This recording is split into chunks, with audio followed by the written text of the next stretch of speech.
Good afternoon everyone, Rafi Gutierrez here. So tungkol ulit sa usapang pagsuporta sa pagpass ng divorce law dito sa Philippines, tuloy natin yung usapan. So yung pinaka-trigger ko ngayong hapon para gawin itong video na ito, sobrang daming trigger actually, hindi ko na alam saan magsisimula kasi mula nung nagsimula akong komentaryo sa social media, lalo na sa Facebook, patungkol dito sa divorce law, I have really become deeply committed to making sure kahit magkaroon ako ng 1% dent doon sa pagiging pabor ng mga pag-support dito sa pag-pass ng divorce law, yung 1% na yon para ma-push ito at maging batas finally once and for all.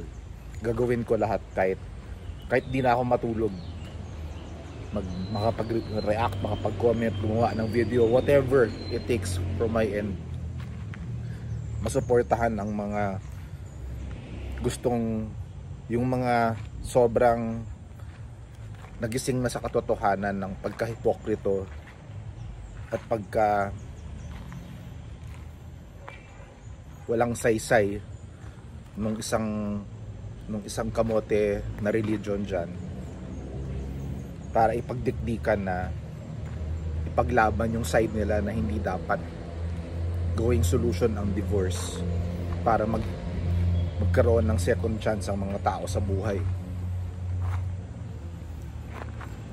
As if naman yung mga sumulat niyang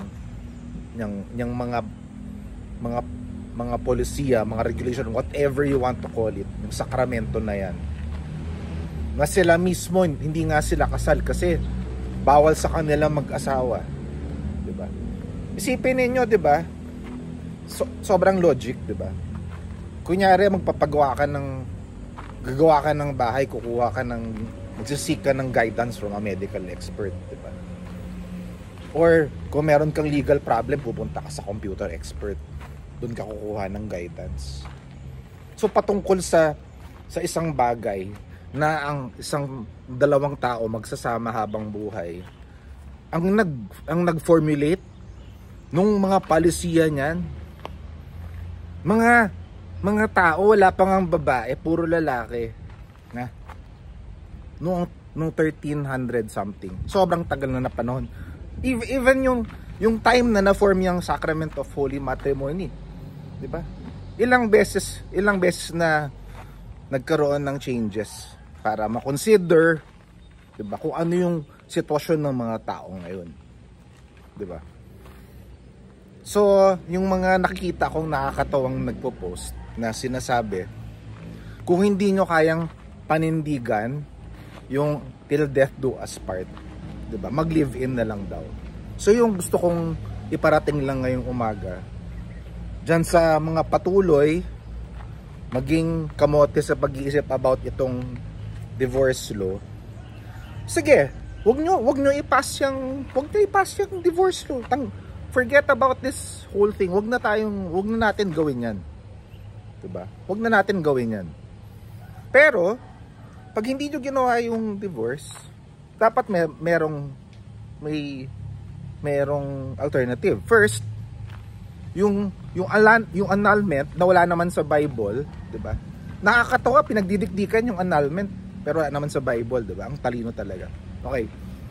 So, dapat hindi ganun kamahal, hindi ganun katagal, at hindi ganun kahirap. 'Di ba? Ilan lang ba talaga ang diba, sabihin na natin, ilan lang ba talaga yung kaya mag-afford niyan? How realistic is yung proseso ng annulment kung doon sa mga talagang nag-qualify doon sa, okay? Or second, dapat may gumawa ng batas na power din sa mga nag-live-in lang, diba? Kasi napaka-double standard nitong kamoting bansa natin eh. 'Di ba? Pag live-in or anak ng live-in, may discrimination kahit sabihin nyo wala naman, wala daw.